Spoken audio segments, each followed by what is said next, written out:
Giorgiana, thank you so much for being with us.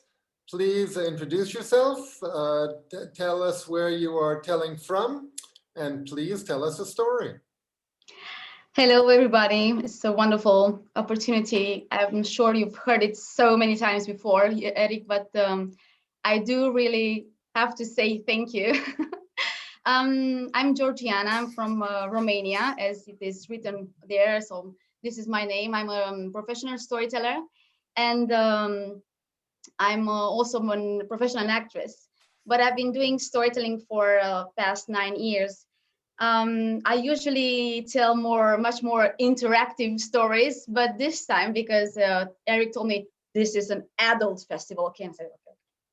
So I'll do do a nice story. I have a Romanian story for you, well, I'm just gonna tell you. So once upon a time, there was this young man who lived in a beautiful, very loving family. And they were very, very happy.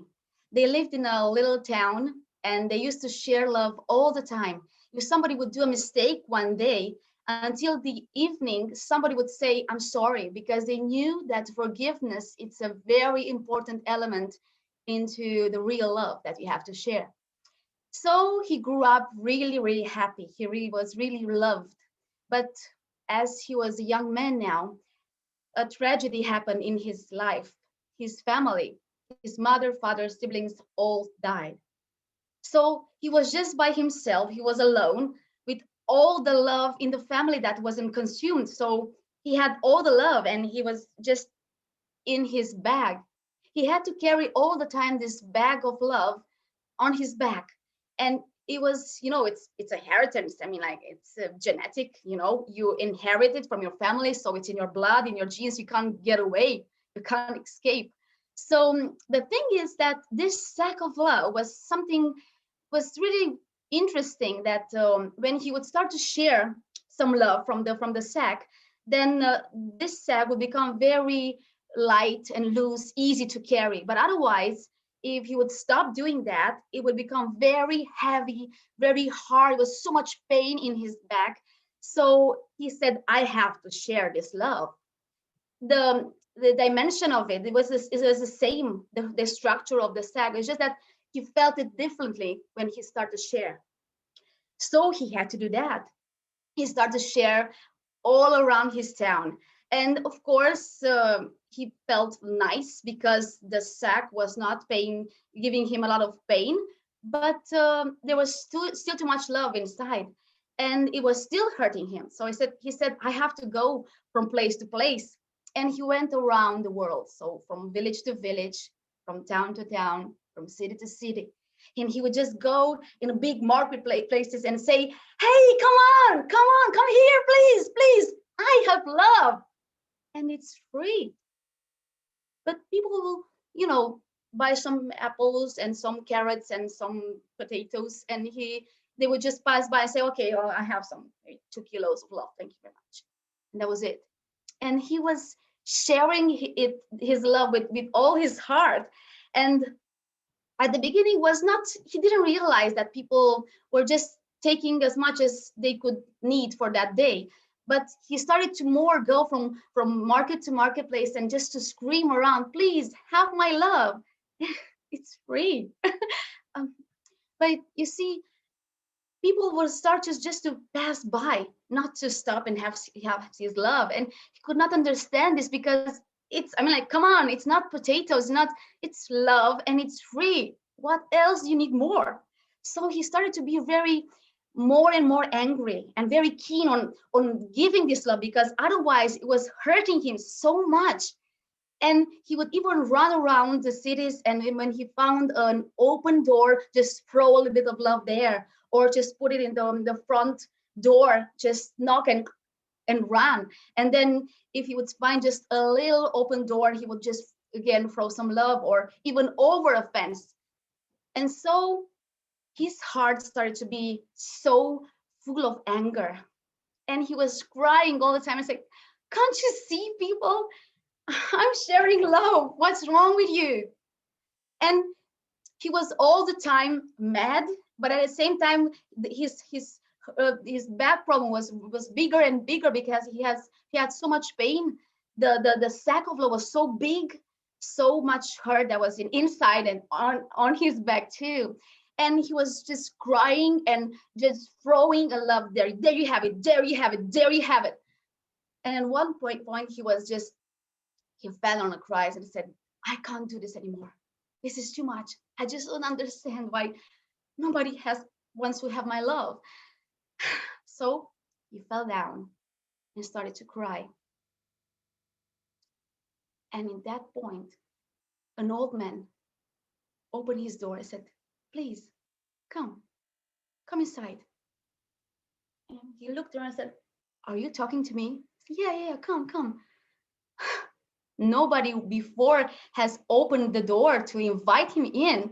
I mean, like everybody was running away. When he was in the town, everybody was just running and closing the doors and the windows in front of him. And somebody now was actually inviting him inside. That was something. So he started to think, I will leave him so much love there. Oh yeah. So he went inside, and this old man had a really Romanian traditional house. You see like carpets like this one. This is made by hand, of course, it's Romanian. And he felt so at home.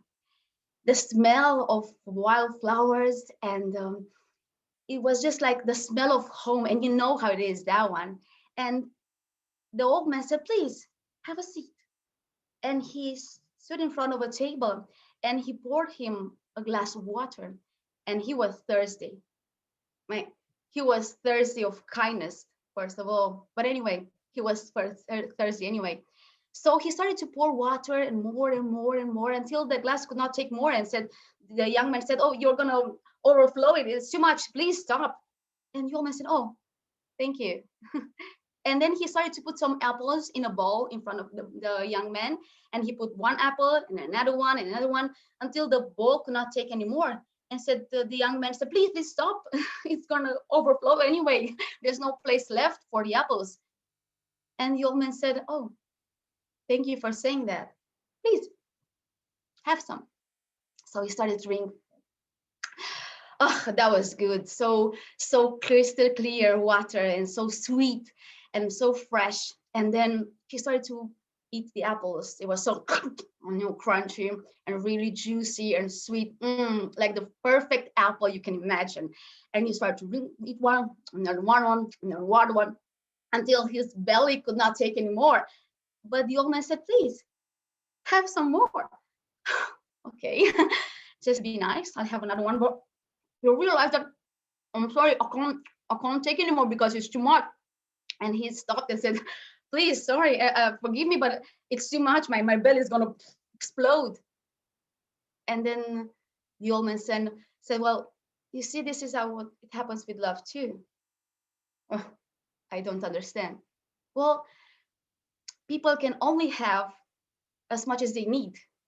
They can't take more than that. It's the same with love, you understand? And then the young man said, I see now. So what do I do? Well, first of all, you have to forgive them and forgive yourself and just understand this is how things are. People only can have what they need, what they can take, no more than that. And the young man realized that, and he was more at peace with himself this time.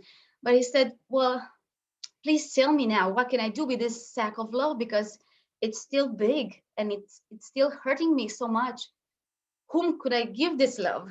I really want to give it. And he said, well, your love is not pure anymore, You had so much anger, It's different now. It's not that pure as it was before at the beginning. Even your sack now is broken and it's a little bit dirt on from side to side. So it's not the same love anyway. So what do I do now? Said the young man. Whom should I give this love? And he said, well, only God can have your love. Just like that, as it is. You just give it to him. And he said, okay. I will give him all my love. Oh, wait to see. All my love. So what do I do now? But the old man said, you see, you just have to have your heart open and your eyes open. That's it. Okay. So he thanked him. He gave him a really big hug. He left a lot of love there too, of course. And he was heading towards home, from city to city, from town to town, from village to village. But this time he was not keen on sharing love and just giving the love, you know. He was just open to see. And this time he could realize that there were people that were just coming towards him and say, can I have some love? Thank you. Or some situations that needed his love, or some moments, or just a couple of people that needed that love. And he was just very, very happy to share it. And the sack was starting to be very smaller and smaller and smaller. And this time he could really see like the faces of the people he would meet. They really had the face of God. So it was easier now for him to understand. And as he was almost about to go inside his house, there was a beggar in front of his house. He said, please, can I have some love too, please? And he took his bag and said, oh, there's nothing left. That's weird. But you know, I can give you from this fabric. I can make you a cloth if you want to. And the beggar said, yeah, that would be great. Thank you. So he made him a cloth, and he had a very nice one for the winter time. And the beggar said, thank you very much, but what's going to happen with you? I mean, like, you don't have the sack anymore. Where are you going to put your love? And he said, well, you see, I don't need to carry it anymore on my back. I have it here in my heart. Because it's a Romanian saying that at the beginning, you share from what you have. And then afterwards, you share from what you are. So he really lived happily ever after. And I will end it in Romanian. Și-am încălecat pe oșa și v-am spus povestea așa. Ha! Thank you.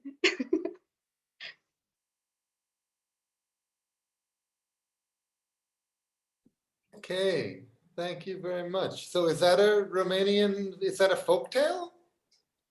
Actually, it's a Romanian tale because I wrote it and I'm Romanian, so This is a Romanian story. Okay. Yeah, but I do tell Romanian stories, of course, like traditional fairy tales.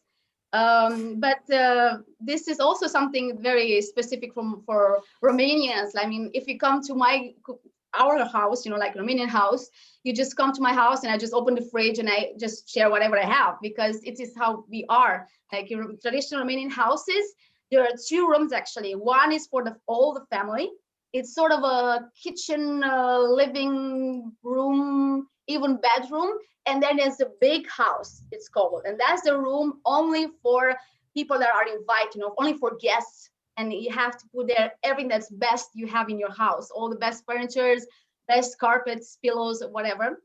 So this is something very specific for Romanians. So in this story, love is not really made into a character, but it's made into an object in a poetic way, right? Yes. Which is it doesn't make sense. I mean, it's poetry, but it's to say that love is in a bag and love is heavy. It's funny, right? Yeah. Okay. It's I mean, it's open for everybody to understand as they want it to. Uh-huh. Yes, Judy. Yeah, no, I really loved the story that you created it yourself is amazing. Just when you're telling, I mean, because I'm impressed that you're saying it in English, right? I can't speak Romanian, not even one word. Okay, so to me, but what you might not have this issue when you're telling it in Romanian, but just when you're telling the story, think about things of how you don't want to repeat something too much. Okay, that and the order of things. So I really liked where you said, you said he saw the whole world. Well, rather than saying he saw the whole world and then say town, village, whatever, into big city, start with the town, the village, the big city, and then go until he finally had seen the whole world. Because then you're, building it. And then, but after seeing the whole world, you go really smaller. So by not giving away the destination ahead of time. That helps with the listening. Your physical life, when you ate that apple and you were full, I mean, it was so clear there was an apple. Like, so your physical life is so great. The story itself, I love that love was in a bag. You might want to clarify a little bit to yourself so that when you tell it to other people, because this wasn't as clear, was that over time, the love because you kept saying got angry, but over time, the love began to get soiled by his frustration, so that when the guy finally said, but this isn't the same love, people, are building, they're seeing that kind of thing. But I love that at the end, he makes it in a cloak for a beggar so that you can wrap around anybody love and help them if they're open to it. Which with the symbolism there was beautiful for me. And that at the end, when you just said, I don't need the bag because it's here, that to me was a lovely note to end on, because that's really what it's about, is that we don't need the trappings of love. We need the heart of love. And that's why your story is so great, because it's got such a great heart. So I thank you. And I hope you share that with a lot of people, because I think people really need to understand, that love is out there, but that it's not the idea of love, not forcing. Okay, I'm forcing, I'm forcing you to like me. I'm forcing you. It's the openness, right? And that when people can hear that, maybe they will stop their behavior, right? For me, which is, I think, the possibility is endless with your story. So thank you. Thank you. Giorgiana, I just want to jump in and say your enthusiasm is infectious. It's lovely. We can certainly see your theatrical background, but just it's spontaneous and it's friendly and it's warm, and you just invite us in. So thank you. Thank you very much. Thank you. Ravi? Yes, Giorgiana, I also wanted to say the same what Barry said, that your smile brings a smile on other people, whoever is listening to you. So first thing is that, and then the last line which said that I didn't need to carry the love in the sack anymore because I have the heart to carry it. That was you took my heart away with that story. It was beautiful. And I think Judy brought one more thing that when I never thought of that symbolism, but that made it even more beautiful, that the sack, he made it into a cloak, and you can, with love, you can wrap. Wow, beautiful, awesome. Thank you. Okay, I think Giorgiana. somehow like Eric is like this, I was thinking of him when I was thinking of the story, like he's he's there, sorry. I mean, he's doing all these things. It's amazing, just to share, it's from him, his heart is not his, I don't see the back in his back. So I'm sure he has it in his heart now doing all this festival. So yeah. Okay. Great. All right. Thank you very much. Thank you. That was an interesting story. Interesting the way you made love into an object. I'll have to think about that. Okay. Now